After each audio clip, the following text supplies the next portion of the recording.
Hello again. Today's topic is Lookahead. Having Lookahead is being able to visualize where the pieces are going to go in advance. For example, if we look at this board, a person with Lookahead would be able to map out the placements of every single piece and determine if the resulting stack is good or bad. For them, this entire process would be done instinctively.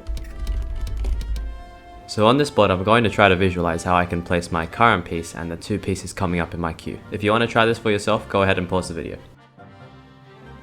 So I've got a J piece, an I piece, and a T piece, and I've got a flat area over here, which is 4 long, and another flat area here, which is 4 long as well. So I know that J, L, and T fit on any flat area that is 3 or more, so I'm going to place one here, and I'm going to place the T here, and I'm just going to take the Tetris. If you got something different, then that's completely fine. But now that you've visualized where the pieces are going to go ahead of time, the only thing you need to do is really just place it there. For experienced players, this would be a split-second process. And imagine if you always knew where the next 3 pieces were going to go. Think about how fast you could potentially be. Now try this one for yourself. You got a T piece, an O piece, and an L piece, and see if you can visualize where they can go.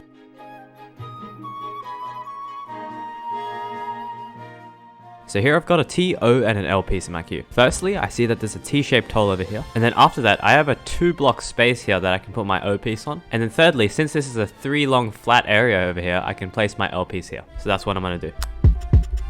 Remember, if you got anything else, it's completely fine. There's not one objective best answer. So continuing on with what we just had, I have an L piece, an O piece, and an I piece here.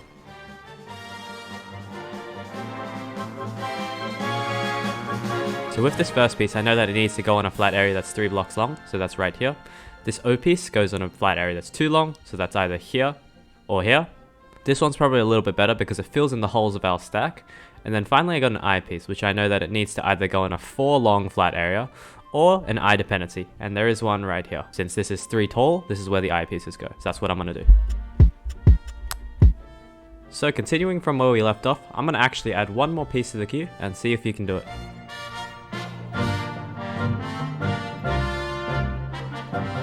So with this board, I'm actually going to think back to last episode where we looked at the basic stacking patterns, and I know that with the Z and the S piece, I can lodge them onto each other like this when there's a stair here, or if there's a hole inside of a flat area, I can put them like this. So with the Z piece and S piece, I'm going to do this and then that, and with the O piece, I just need to look for ground that's too long, so that's right here, and with the I piece, I'm just going to clear the Tetris. So that's what I'm going to do. Okay, this time we got the S, Z, the T, and the O piece, so try this one now.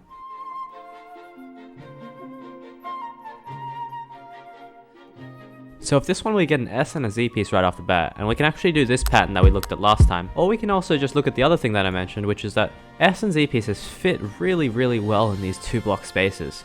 And after I place this first S piece here, this will create another 2-block space over here, which is where I can put the Z piece. So after I put the S and Z down, I gotta find a place to put the T and then the O piece. So the T piece goes on a flat area that's 3 long, and an O piece goes on a flat area that's 2 long. So this is a flat area that's 3 long here, that's where the T goes. This is a flat area that's 2 long, which is where the O goes. And this is gonna be able to fit here because the S piece acts as a ground because we looked ahead.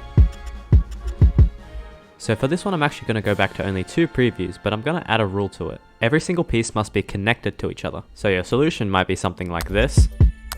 Even though that's not what you should do, every single piece is connected to each other.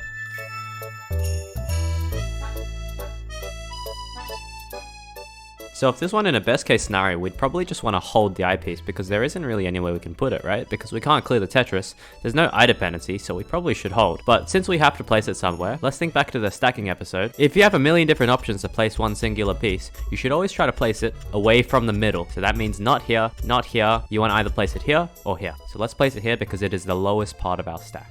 Next, the O piece goes on a 2 long flat area, and the lowest part of our stack here that can place this O piece is not here, it's actually here. And then finally this J piece would just go over here because it goes up and to the right. Blue goes up and to the right, orange goes up and to the left. So let's do that. Not like that, like that. I piece, O piece, J piece.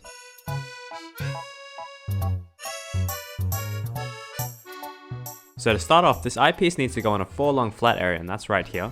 The O piece has to go somewhere on this 5 long flat area because if you place it anywhere here, you can't. It's kind of a bit too spiky for that. And this is a very instructive moment, so I'm actually going to place the pieces down and place this O piece in the middle of this flat area. Now where does this J piece go? It can't really go many places that are very clean because this O piece is in the middle of the flat area. If it's on the side, we have space to put this J piece, so that's what we should do. Okay, try this one out. Only 1 preview piece this time.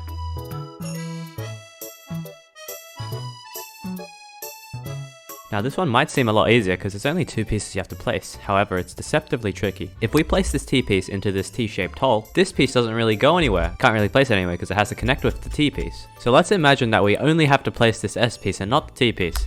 It would go here or here, and then T piece would go here. So what we have to do from the beginning is leave a space for the S piece.